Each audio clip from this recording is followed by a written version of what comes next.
Salam saudara terkasih dalam Kristus Yesus. Kita berjumpa lagi dalam firman Tuhan pada Minggu Pentakosta hari ini. Sebelum kita mendengarkan firman Tuhan, kita bersatu dalam doa. Damai sejahtera Allah yang melampaui segala akal dan pikiran, itulah yang memelihara hati dan pikiran di dalam Kristus Yesus Tuhan kita. Amin. Firman Tuhan untuk kita diambil dari Yesaya 63 ayat 11 sampai ayat 14. Demikian firman Tuhan. Lalu teringatlah mereka kepada zaman dahulu kala, zaman Musa, hambanya itu. Di manakah dia yang membawa mereka dari laut bersama-sama dengan penggembala kambing dombanya? Di manakah dia yang menaruh Roh Kudusnya dalam hati mereka, yang dengan tangannya yang agung menyertai Musa di sebelah kanan, yang membelah air di depan mereka untuk membuat nama abadi baginya, yang menuntun mereka melintasi samudera raya seperti kuda melintasi padang gurun. Mereka tidak pernah tersandung, seperti ternak yang turun ke dalam lembah. Roh Tuhan membawa mereka ke tempat perhentian. Demikianlah engkau memimpin umatmu untuk membuat nama yang agung bagimu. Demikian firman Tuhan. Saudara terkasih, kita hari ini masuk di dalam Minggu Pentakosta atau 50 hari setelah kebangkitan Yesus dari kematian. Pada firman Tuhan hari ini kita akan dipaparkan tentang Roh Kudus. Dan secara khusus mau diingatkan tentang Roh Kudus di dalam Perjanjian Lama. Di dalam Perjanjian Lama kata roh itu adalah ruah. Dan kalau kita ingat dalam Kejadian 1 dikatakan ruah Elohim merahib ahmayim, roh Allah melayang-layang di atas permukaan air. Kemudian kata roh di dalam Perjanjian Lama terdapat sebanyak 378 kali, yang menyangkut kepada napas, yang menyangkut kepada kuasa ilahi yang diberikan kepada orang-orang tertentu. Dan dengan diberikannya roh itu, maka ada tuntunan Allah. Dengan roh itu, maka akan ada sebuah kebaikan-kebaikan yang mempengaruhi diri mereka. Itu kita baca dalam Kejadian 41 ayat 38. Roh yang ada di dalam manusia juga di dalam pemahaman Perjanjian Lama tidak hanya mengadakan perbuatan-perbuatan besar untuk menyelamatkan, tetapi bersama dengan itu juga memberi pertolongan untuk membentuk benda-benda yang sangat indah. Ternyata roh itu dikaitkan juga dengan kemahiran, sehingga ada juga di dalam Perjanjian Baru, di dalam Korintus tentang karunia-karunia roh. Dan di dalam secara khusus di dalam Musa, karena kita diingatkan oleh firman Tuhan dalam Yesaya ini adalah tentang Musa yang diberikan roh.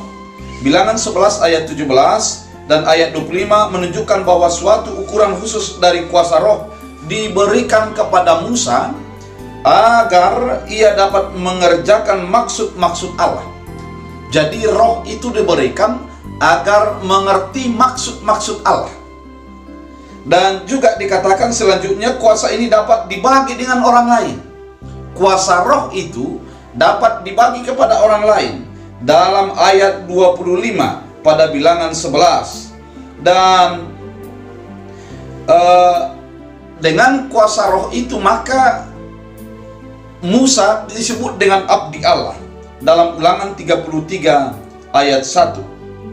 Fungsi roh yang seperti ini menunjukkan suatu hakikat yang hampir jasmania dan yang dapat diteruskan. Bagaimanapun juga roh itu dikendalikan secara unik dan diberikan oleh Allah bagi penyelesaian maksud-maksudnya. Diberikan oleh Allah dalam penyelesaian maksud-maksud Allah. Oleh karena itu kalau kita membaca pada firman Tuhan pada saat ini, ada beberapa hal yang diingatkan oleh firman Tuhan. Yaitu yang pertama, dikatakan dia menaruh roh ke dalam hati mereka. Ternyata untuk menyebut maksud-maksud Allah, yang dibuat adalah roh di dalam hatinya. Yang dirubah adalah hati. Roh mendiami hati kita dan akan merubah sebuah paradigma pemahaman di dalam diri orang yang dimasuki oleh roh Allah tersebut. Kemudian di dalam firman Tuhan ada 3 hal yang dikatakan yang menjadi kekuatan daripada roh. Yang pertama adalah dalam ayat 12, dan dengan tangannya yang agung menyertai Musa. Dengan roh akan ada penyertaan di dalam hidup kita. Dengan roh yang ada di dalam kita, maka akan ada kekuatan yang baru bagi kehidupan orang percaya. Penyertaan akan menjadi semakin nyata dalam kehidupan kita. Mari kita ingat di dalam Kejadian Perjanjian Baru, di mana sebelum munculnya Roh Kudus, datangnya Roh Kudus kepada para murid-murid, mereka merasa sendirian, mereka merasa ketakutan. Namun ketika setelah tercurah Roh Kudus, maka mereka menjadi berani. Mereka akan menjadi berkata-kata, menjadi bersaksi tentang Allah. Karena apa? Karena roh Allah sudah ada di dalam diri mereka. Penyertaan terasa di dalam kehidupan keberimanan, dalam pemberitaan firman Allah. Oleh karena itu, dengan Roh Kudus, sesungguhnya kita menjadi yang merasa sendirian, akan merasa terdampingi oleh Allah. Yang merasa kesulitan dalam kehidupan, dengan roh itu, maka kita meyakini bahwa ada tuntunan Allah, ada sebuah penyertaan Allah dalam kehidupan kita. Yang kedua, di dalam ayat 13, bahwa roh yang menuntun mereka melintasi samudera raya seperti kuda melintasi padang gurun. Roh itu akan menuntun kehidupan kita. Ketika kita percaya ketika kita sudah menerima roh, sebagaimana Musa menerima roh, maka dia menjadi dituntun oleh roh itu. Maka di dalam Roma 8 ayat 28 dikatakan bahwa roh itu akan menjadi menuntun kita di dalam kelemahan kita. Roh menuntun kita di dalam kelemahan kita. Ketika kita dihadapkan dengan pertanyaan-pertanyaan yang sulit tentang iman, yang sulit untuk kita mengerti, maka pada saat itu akan ada roh yang memberikan jawaban atas apa yang akan kita jawab terhadap persoalan yang terjadi. Tuntunan itu akan membuat kita memberikan penjelasan, memberikan pemahaman akan kuasa Allah, akan kekuatan Allah dalam kehidupan kita. Saudara terkasih dalam Kristus Yesus, dengan adanya roh itu dikatakan dalam firman Tuhan bahwa akan melintasi samudera raya seperti kuda melintasi padang gurun. Dikatakan samudera raya yang pasti adalah banyak kesulitan, banyak halangan. Namun menjadi seperti melintasi kuda melintasi padang gurun, artinya tidak akan ada batu yang menjadi sandungan di sana. Tidak akan ada lubang yang tiba-tiba ada di sana. Yang ada adalah sebuah kemulusan.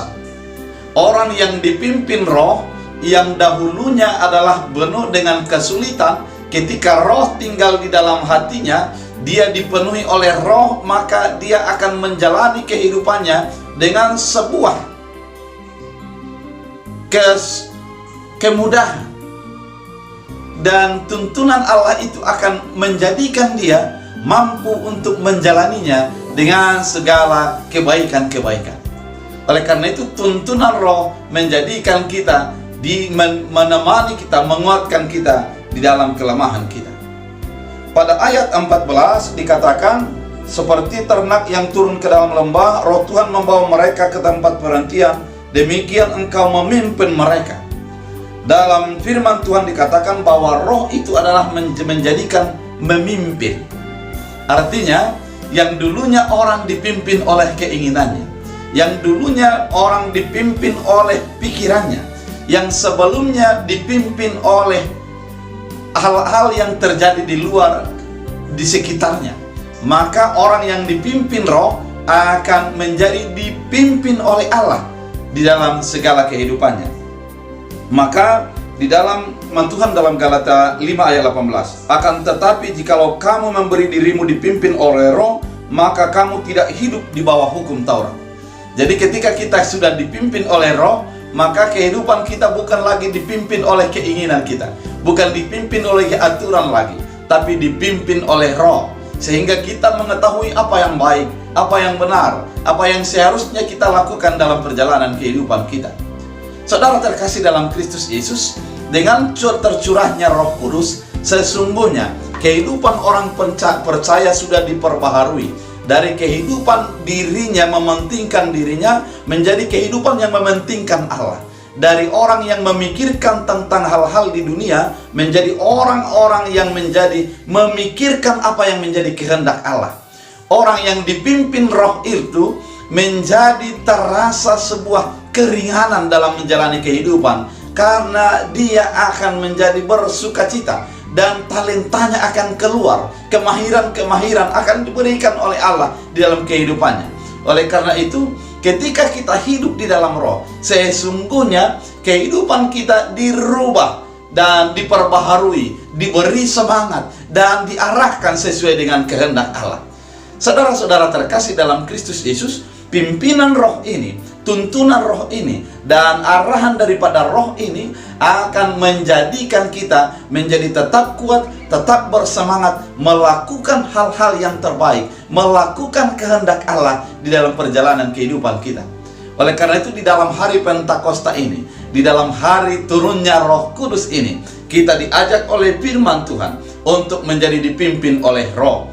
Ketika kita banyak ketakutan, mari dipimpin oleh Roh. Dan ketika kita banyak keraguan dalam menjalani kehidupan untuk memahami kehendak Allah, mari kita dituntun oleh Roh Allah. Ketika Roh Allah sudah menuntun kita, maka kita hidup akan menjadi menyenangkan hati Allah. Ketika Roh Allah yang menjadi hidup dan menghidupi kehidupan kita, sesungguhnya kehidupan kita akan mengarahannya kepada Allah saja. Karena ketika kita sudah dipimpin oleh Roh, hati manusia kemanusiaan kita sudah menjadi diperbaharui dan hidup oleh karena anugerah dan kasih setia Allah.